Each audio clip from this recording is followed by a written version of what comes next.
Dude, what is even happening? I've been very conflicted writing this script. When I had initially wanted to make an update video, since my last video on Bonelab had been about 2-ish years ago, it kinda sounded like this. Nothing has changed! And if you were to take one glance at the patch notes and the in-game content since then, you would be hard-pressed to think differently. However, after a little bit more research and talking to some members of the community, I honestly don't think that this is fair, and things have been changing within Bonelab. While the game hasn't seen a new major content update in basically forever, and that's still really bad and we're still definitely going to get into it, things have shifted a little bit, and Bonelab seems to be closer to its initial goal that it had launched with than ever before. The SDK has expanded a lot, the IK is much better, and the game generally feels more fun to play, and is just in a better state. So today, instead of talking about how the game has progressed since launch exclusively, because it's not that interesting, we're going to talk about Bonelab's support compared to Boneworks, the new SDK and Marrow features, some amazing new mods people have cooked up as a result, and the future of Bonelab. Now let's make like banana and split! Subscribe! I hate to do this because it's like comparing Michael Jordan to fucking Tony Snell, but we have to talk about Boneworks. When Boneworks dropped, Stress Level 0 made it very clear that they would support it throughout its life cycle, and this promise held true.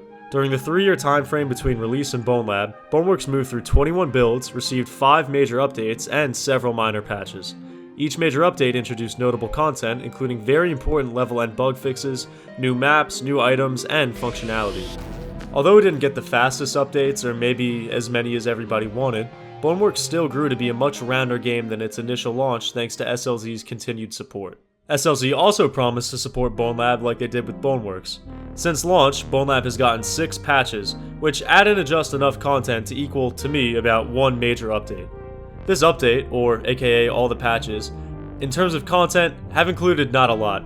The main addition has been the keycards and the new Gachapon ball system, which just isn't that much shit. Like, let's be real. Yeah. Most of the updates have been focused on core development and SDK. And, as a result, modders now have access to stuff like zones for performance and level progression, circuits for puzzles, and a whole slew of quality of life upgrades that make modding even more fun than it already is. The SDK, through these patches, is much more robust than at launch, and as a result, the modding scene has exploded with new life and exciting maps that run laps around the base game, which is sort of where my issues lie. For developers and modders, these patches have been mostly great, and for everybody else, they've been pretty much invisible. As a result of this content drought, people have started to pull away from the game, and started to complain about SLZ's lack of transparency and effort. My take on this is that SLZ is by no means obligated to update Bonelab. This is especially true if they're working on other stuff, which I bet they are. However, the lack of updates is still really disappointing, because Bonelab's base, as it exists, is a sort of good game with unbelievable potential. I proposed at the end of my last Bonelab video that as long as Bonelab kept following its course at the time of the keycard update, that it could be on the same level as Boneworks content-wise, but with 0 to maybe 0.4 giggle units of meaningful content since then, that reality is very hard to imagine. I'm of the firm belief though that these patches were still meaningful, and that Bonelab feels better than Boneworks, which is a very smooth and epic and awesome segue to talk about the new IK. For those of you who talk to girls, IK stands for Inverse Kinematics. When you open up a VR setup, you really only have the controllers and the headset, and IK is what effectively makes full-body simulation in VR possible within these constraints. Instead of tracking multiple objects and manipulating every single joint on our player to move, therefore requiring a shit ton of user input, IK lets you control a whole chain of joints by manipulating just the endpoint of that chain, which in VR would be your hand remote. The rest of the joints then readjust their position based on where your hand goes, allowing for realistic movement based on pretty minimal input. SLZ has been pushing the envelope of IK and IK interactions since Boneworks, and through these patches, they've developed something that genuinely feels amazing. Movements feel snappier and more responsive than Boneworks, the avatar switching is better than it's ever been, punching and melee is crunchier and meatier, and so on.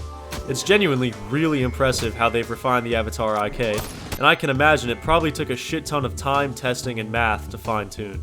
Beyond just IK though, interactions feel better too. Slashing weapons actually slash and feel amazing. Gun recoil feels more satisfying and actually like recoil. And navigating environments feels so much smoother than it did even a year ago. The IK and interactions improvements are easily the best new things SLZ has added to this game, and they've greatly enhanced my enjoyment of all the new mods, which is another amazing segue right there to go talk about mods. Let's talk about mods. A cool result of Bonelab's current state as far as the base game goes is that the modding scene has basically taken the situation into its own hands. By far, the most important mod in the entire game's history is Fusion, which created pretty seamless multiplayer compatibility. The impact of Fusion cannot be overstated. It's like 90% of the reason people still bother with this game. On top of Fusion, and honestly a little bit because of it, the community has been churning out avatars, spawnables, and increasingly impressive maps. SLZ has been giving developers the tools to make great stuff more and more over the course of these patches, and Bonelab's original philosophy is beginning to bear fruit in the form of cool shit players might actually want to play. Real quick, I'm gonna do a lightning round of some highlights I personally played while making this video. Gunford is an awesome example of the new NPC tools and genuinely rectifies a lot of the issues I have with the Bone series NPCs being such fucking pushovers. So thank you to Not Swipes. Breached by Hazy GG is a fucking awesome campaign-style map that recontextualizes a bunch of different games in Bonelab and generally just does some unique and interesting stuff that I haven't seen in Marrow before. I cannot recommend it enough. The Deep 2 by Max MP3 is a more niche mod, but is extremely detailed and atmospheric, to the point of feeling like a completely different game, and I was consistently impressed while playing it. Infiltration and Tempest are two other great maps that were a blast to play, so shout out to Snowman plus Sir Whiskey and Jim Tempest respectively. Lastly, big shout out to the Pixel Gun 3D pack by Frickdick, because that shit's just sick. Shout out Pixel Gun 3D. Clearly, the modding community has been hard at work, and it's great to see SLZ encourage them with new features in the SDK. I myself recently started playing around with the SDK, and plan to have a level out hopefully by the end of the summer, or early during my semester where I learn to use ProBuilder. Modding has been made a lot more accessible, and while I wouldn't recommend it if you don't at least understand a little Unity or C#, for interested devs I think it's absolutely worth trying out. If you also want to use it as a tool to learn how to design levels or just get better at Unity, it's actually pretty great for that too. The palette system is super easy to understand, and everything kind of just builds off of itself in a nice way. Do the thing. This is a Name Be Sam video though, so it's time to reveal the fuckler's gat from beneath my Rick Owens jacket. There hasn't been a single patch in close to a year, and there is no official extended SDK. Bobacorp is a genius, and has been working on it for years, and subsequently keeping most of the Bonelab modding scene afloat. But a lot of its features are extremely important and essential, to the point where it's kinda ridiculous they aren't inside the regular SDK. All around, it kinda feels like SLZ is dragging their heels, and the community has taken note. I stand by my take, which is what this entire video is about, go watch this video, that the base experience of a game is far more important than any scene it's aiming to create. And while I would now say that Bonelab is closer to being worth the $40 price of admission, it's still just missing stuff. And it's stuff that I'm missing too. Like literally, I miss them. I miss seeing new content. I miss seeing SLZ try to push the envelope for players as well as developers. I miss the excitement people had about Boneworks, that it was something new, that it was something different, that it represented a team of people who were willing to look at the boundaries that constrained VR by its neck and smash them without any hesitation, and that just isn't really there anymore.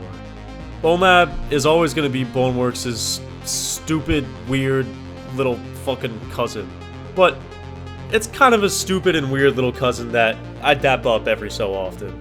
Yes, there are critical design flaws everywhere around this game, and certain levels literally feel like they were designed by a can of beans. Yes, this game's campaign is sort of mid, and yes, if you're not interested in mods or modding, it just isn't worth $40. However, Bonelab is still a bone game.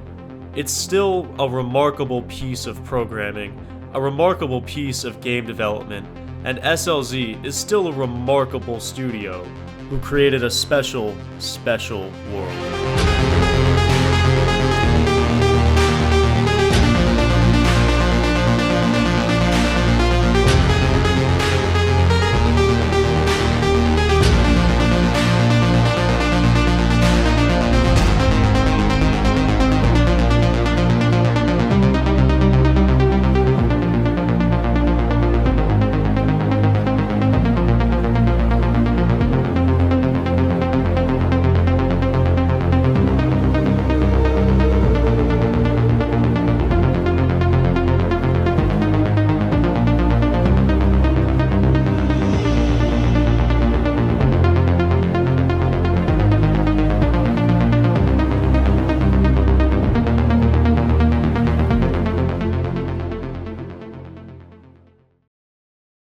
SLZ, regardless of all of their bullshit or lack thereof, released my favorite game of all time with Boneworks.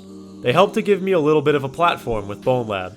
They will always be my heroes for taking a risk and trying to sprint in a field where everyone else seems to be crawling or just running the other direction. Yeah, the way Bonelab launched was disappointing, there hasn't been a major content update since the keycards, and B-Side is never coming out and was a lie. But this shit is still just cool at the end of the day. No matter how hard I try, I just can't pretend to hate this game. At this point though, I feel like I've just said all there is to say about it. So for me, I feel as though it's finally time to let Bonelab rest, unless something really big happens. And thank you for watching. More fun stuff coming out soon. Maybe some Blade and Sorcery. I haven't played the new campaign yet, because I haven't played VR in a long time. Fucking other shit, and more shit, and here's some more shit. Thank you for everyone who stuck with me through this series. Thank you to everyone who came to this channel through this series. Always some new shit coming out soon. Just had to get this Big Johnson off my chest. Off my chest first. I'm Nameby Sam, and stay tuned.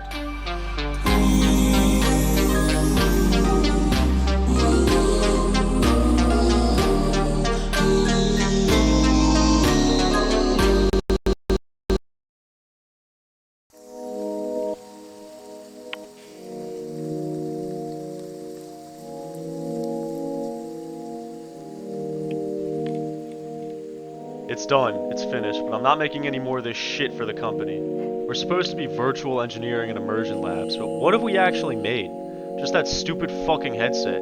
You see what it does to people. They lose themselves in there. They get everything that they ever could want. They're served with such constant pleasure that they forget what makes them human. They just want the same thing over and over and over again, and we always give it to them. It kills them. I'm done.